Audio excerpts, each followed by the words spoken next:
여러분 안녕하십니까? 스픽스 대구의 부동산 프로그램 땅지권입니다. 이번 한 주간 대구 부동산 카페에 올라온 여러분들의 부동산 질문을 해결해 드리는 시간입니다.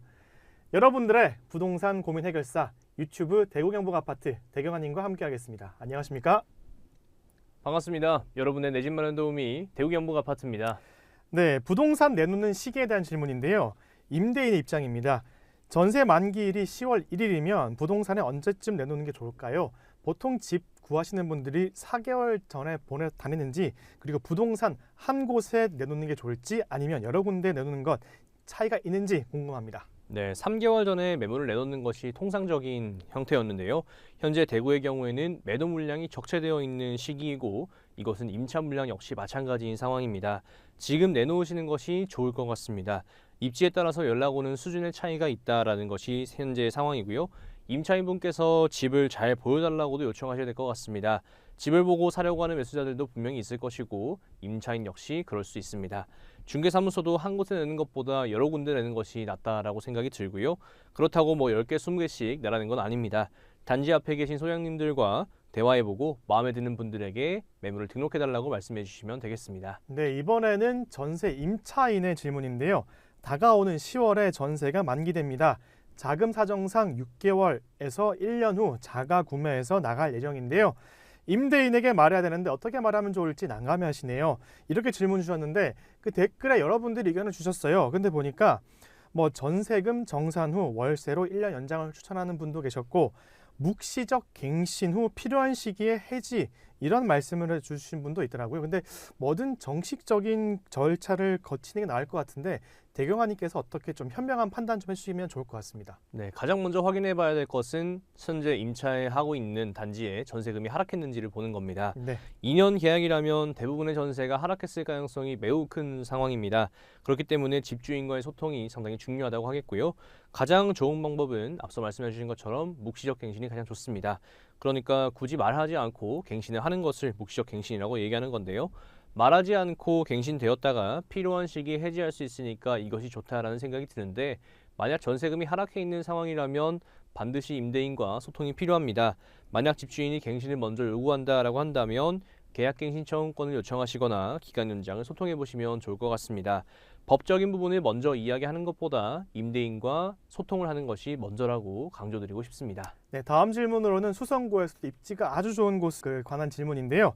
만촌 힐스테이트 52평과 버머아이파크 48평 중에서 어떤 선택이 좋을까요? 라는 질문글인데, 현재 아들만 셋이시고 고3, 고1 그리고 초등학교 1학년 자녀가 있습니다. 대형 평수와 새 아파트를 선호하시고요. 버머 4동과 만촌 3동이 학군이 좋지만 신축 아파트가 없어서 패스합니다. 이런 의견을 주셨습니다. 네, 수성구 대형 평수 찾는 분들이 참 많으신데요. 말씀하신 것처럼 신축이 너무 귀합니다. 이게 딜레마라고 보여집니다. 만촌 힐스테이트 같은 경우에는 만촌 내거리를 누릴 수 있는 입지이고 수성구청 화원과 가까이에 있습니다. 버머 아이파크 같은 경우에는 재건축이 진행 중이고 빠르면 올해 11월에 일반 분양을 할 것으로 예상이 됩니다. 두 군데 모두 선호되는 단지여서 선뜻 선택하기가 어려운데요. 개인적으로는 막내가 초등학생이니까 버머 아이파크 쪽이 거주가 좀 더 낫지 않을까 하는 생각이 들고요.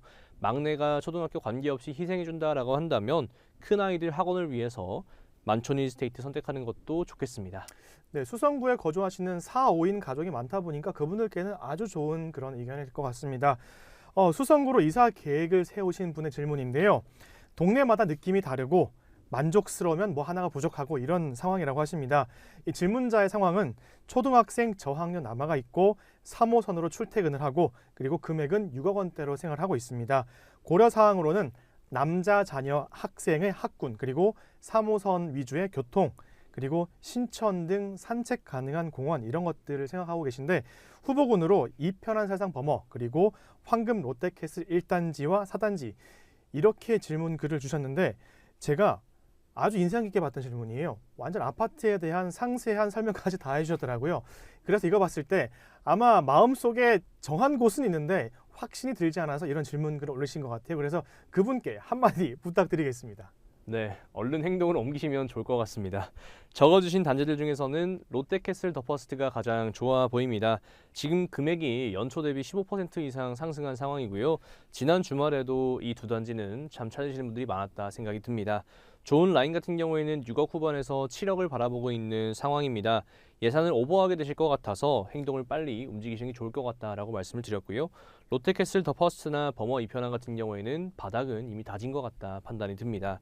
거주 환경 측면에서는 질문자분의 경우에 롯데캐슬 더 퍼스트가 더 좋을 것 같습니다. 신천이 있고 아이가 아직 초등학생이기 때문에 그리고 신천에서 놀게 할 경우에는 좀 더 좋을 것 같다 생각이 들고요. 무엇보다 3호선 출퇴근을 하시기 때문에 롯데캐슬 더 퍼스트가 질문자분 입장에서 더 편하시지 않을까 말씀드리고 싶네요. 네, 다음 질문은 요즘 많은 분들께서 여유 자금은 있지만 갭 투자를 해야 될지 말아야 될지 고민하는 분들이 굉장히 많으실 텐데 이번 질문 글은 갭투 관련된 질문입니다. 바로 만촌 삼동의 만촌 자이른에 대한 갭투 질문인데요. 무주택자인 어머니께서 현금 5억 원이 있다고 하고 이 금액을 은행에 넣긴 그렇고 그래서 만촌 자이른의 구매를 고려하고 계신답니다. 전세를 내놓을 예정인데 뭐 저렴하거나 좋은 층들은 많이 없어진 상황이라서 고민된다고 하시네요. 자, 이 시기에 5억 원으로 갭 투자하기에 좋은 곳이 어떨까요? 불과 한 달 전만 하더라도 갭 투자 주의보가 있었는데 지금 시기 이 수성구 상급지 현 시점에 갭 투자 괜찮을까요? 네, 현재 갭투자주의보 같은 경우에는 2년 전에 전세를 계약하신 분들에게 위기를 주는 것이 아닐까 생각이 듭니다. 현재 진입하고자 신규로 보시는 분들에게는 또 다른 기회일 수 있다라고 말씀드리고 싶습니다. 현재 만촌 자이른의 전세가 같은 경우에 4억 중반 정도 형성되어 있고요. 바로 옆에 있는 만촌 삼정 그린코어 같은 경우에는 4억 초반에 전세가가 형성되어 있습니다. 현금 5억 원이 정말 큰 돈입니다. 수성구에 같은 경우에는 전세가율이 낮은 상황이라서 갭 투자하기에는 좋은 환경이 아닐 수 있다라고 생각이 듭니다. 전세가가 어느 정도 회복이 되면 충분히 대구 수성구의 1급지를 투자하실 수 있는 금액인데 그게 아니라서 아쉬움이 좀 남는 것 같습니다. 네, 다음은 수성구 힐스테이트 황금과 알파시티 동아 IWC에 대한 비교 질문글인데요. 황금 힐스테이트는 학군이 좋은데 도시철도가 없고 알파시티 동아 IWC는 역세권의 호재가 많아 보입니다. 라는 질문을 남기시면서 비교를 부탁주셨는데요. 제가 보니까 학군은 정말 비교 불가이고 도시철도 부분은 황금 힐스테이트 같은 경우는 황금역까지 한 1.2km 그리고 알파시티 동아 IWC는 고산역까지 500m더라고요. 큰 차이는 없어 보입니다만 대경아님의 고견 부탁드립니다. 네, 힐스테이트 황금동과 알파시티 동아 IWC가 가격대가 7억대로 비슷하게 형성되어 있어서 비교할 수 있는 단지라고 생각합니다. 우리는 입지뿐만 아니라 가격으로도 비교하니까 가격으로 비교하는 것은 중요하다고 하겠습니다. 패닉 시장에서의 거래가 어떻게 형성되었는지를 보시면 판단하시기 좀 더 좋을 것 같은데요. 가장 직관적으로 비교를 한번 해보도록 하겠습니다. 최저 가격 같은 경우에 힐스테이트 황금동이 6억 7천만 원이었고요. 알파시티 동아 IWC는 6억을 깨고 내려갔습니다. 그럼 매매에 참여하는 분들의 생각은 얼추 비슷하지 않을까 생각이 들고요. 힐스테이트 황금동이 우위에 있다라는 판단이신 것 같습니다. 저 역시도 힐스테이트 황금동이 낫다고 생각합니다. 직접 가보시면 단절된 느낌은 아니고 범어사동의 연장선의 느낌이 있으니까 힐스테이트 황금동 보시면 좋을 것 같습니다. 네, 요즘 뭐 수성 알파시티 부근에 그런 개발 호재가 많다 보니까 알파시티 동아 IWC에 대한 질문글이 좀 많아 보입니다.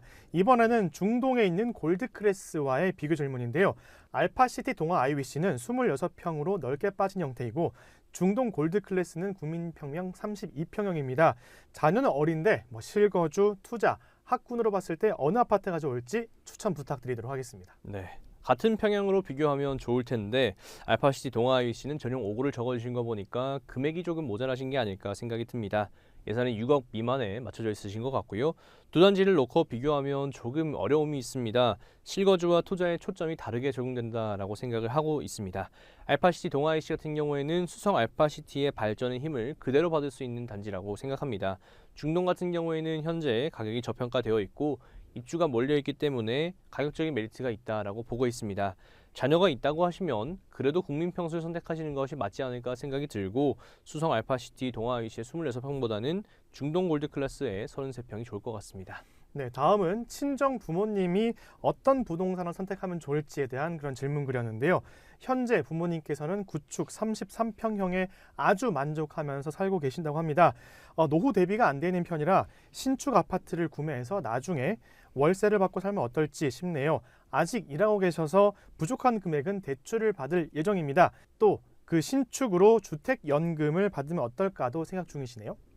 아직 일을 하고 계시다면 대출을 집값의 50% 정도 받으셔서 매매하시면 어떨까 생각이 듭니다. 안전하게 자산을 운용하실 수 있을 것 같고요. 향후 월세를 받는 것도 좋을 수가 있고요. 주택양을 받는 선택도 좋을 수가 있습니다. 한 채에 대한 임차인 관리는 그렇게 어렵지 않다라고 생각합니다. 그마저도 불편하다고 하시면 주택연금 역시 고려해볼 만한 사항이라고 생각합니다. 다음 질문은 중개사분들이 분양권을 다량 구입한 상황에 대한 질문인데요. 시장의 큰 공포에 휩싸였을 때는 중개사들이 줍줍하는 경우가 많았는데 지금 시장 분위기에 변화 감지가 있자 현장과 가까이에 있는 중개사분들이 상당히 많은 분양권을 취득한 것 같습니다. 예를 들어서 마이너스 피 5천만 원 분양권을 무피로 단타에 매매하거나 마피 3천만 원 분양권을 플러스 1천만 원에 판 그런 모습들이 많이 보여지네요. 자, 작성자께서는 중개사들도 투자할 수 있어서 이해는 합니다만 썩 보기는 좋지 않다고 이렇게 써주셨는데 그 대경아님께서 현장에서 느끼시는 거는 어떠십니까? 네, 저는 아무래도 현직에 있다 보니까 중개소장님들 많이 만나 뵙게 되는데요. 네. 10분을 만나면 한 분 정도가 투자에 관심이 있으신 분들이고 나머지 9분들은 중개 자체가 목적이신 분들이 많습니다. 중개소장님들이 자기 명의로 분양권을 거래하는 것은 엄연히 중개사법에 위반되는 행위고요. 삼자를 통해서 거래하는 경우는 있을 수 있다라고 생각이 듭니다. 그렇지만 이것도 가격이 오르는 시장이니까 가능한 것이고 고점에서 이렇게 하다가 물려서 억 단위로 물려 계신 분도 확인한 적이 있습니다. 시장 교란의 행위라서는 안 된다 생각합니다. 네, 요즘 언론 보도를 보면 대구 상가에 임대 현수막이 붙어진 것을 많이 볼 수 있다. 이런 기사를 쉽게 접할 수 있는데요. 마지막 질문은 상가에 대한 질문입니다. 범원의 거리 대로변 상가 건물에 대한 질문인데요. 항문당 건물이나 애플타워, 옛날 플러스 문고 자리 허물고 새로 짓는 상가 등등 이런 것들은 개인이 짓는 건지 궁금해하시거든요.